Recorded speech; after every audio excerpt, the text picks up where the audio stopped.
താലൂക്ക് തല പട്ടയമേളകൾ വ്യാഴാഴ്ച നടക്കും. ചിറ്റൂർ, മണ്ണാർക്കാട്, ഒറ്റപ്പാലം, ആലത്തൂർ എന്നിവിടങ്ങളിലാണ് മേളകൾ സംഘടിപ്പിക്കുക. സ്വന്തമായി ഒരു തുണ്ടു ഭൂമി എന്ന മോഹവും ജനിച്ചു വളർന്ന മണ്ണിന് കൈവശരേഖ എന്ന സ്വപ്നവും യാഥാർത്ഥ്യമാക്കുക എന്ന സർക്കാർ നയത്തിന്റെ ഭാഗമായാണ് പട്ടയമേളകൾ നടത്തുന്നത്. 4 താലൂക്കുകളിലെയും മേള റവന്യൂ മന്ത്രി കെ രാജൻ ഉദ്ഘാടനം ചെയ്യും.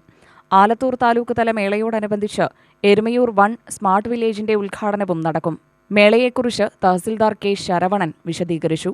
ആലത്തൂർ താലൂക്ക് തല പട്ടയമേള നാളെ വൈകിട്ട് 4 മണിക്ക് ആലത്തൂർ ശ്രീ പവിത്ര കല്യാണ മണ്ഡപത്തിൽ വെച്ച് നടക്കുന്നു. ബഹുമാനപ്പെട്ട റവന്യൂ ഭവന നിർമ്മാണ വകുപ്പ് മന്ത്രി ശ്രീ കെ രാജൻ അവർകൾ പട്ടയമേള ഉദ്ഘാടനം ചെയ്യുന്നതാണ്.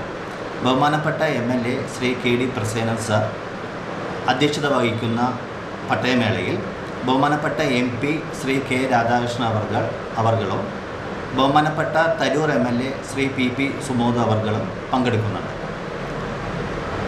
ഏകദേശം 500ഓളം പട്ടയങ്ങൾ നാളെ പട്ടയമേളയുമായി ബന്ധപ്പെട്ട് വിതരണം ചെയ്യുന്നുണ്ട്. അതിൽ 21 മിച്ചഭൂമി പട്ടയങ്ങളും 5 ലാൻഡ് അസൈൻമെൻറ്റ് പട്ടയങ്ങളും ഉൾപ്പെട്ട് വരുന്നുണ്ട്.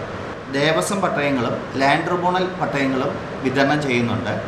ഓരോ ഓഫീസിലേക്കും പ്രത്യേക കൗണ്ടറുകൾ സെറ്റ് ചെയ്ത് ആ കൗണ്ടർ മുഖേനയാണ് പട്ടയങ്ങൾ വിതരണം ചെയ്യുന്നത്. കെ രാധാകൃഷ്ണൻ MP വിശിഷ്ടാതിഥിയാവുന്ന ചടങ്ങിൽ KD Prasenan MLA അധ്യക്ഷനാവും. PP Sumod MLA, collector doctor S ചിത്ര, ജനപ്രതിനിധികൾ, രാഷ്ട്രീയ പാർട്ടി പ്രതിനിധികൾ എന്നിവർ പവിത്ര കല്യാണ മണ്ഡപത്തിൽ നടക്കുന്ന പരിപാടിയിൽ സംബന്ധിക്കും. UTV news, Palakkad.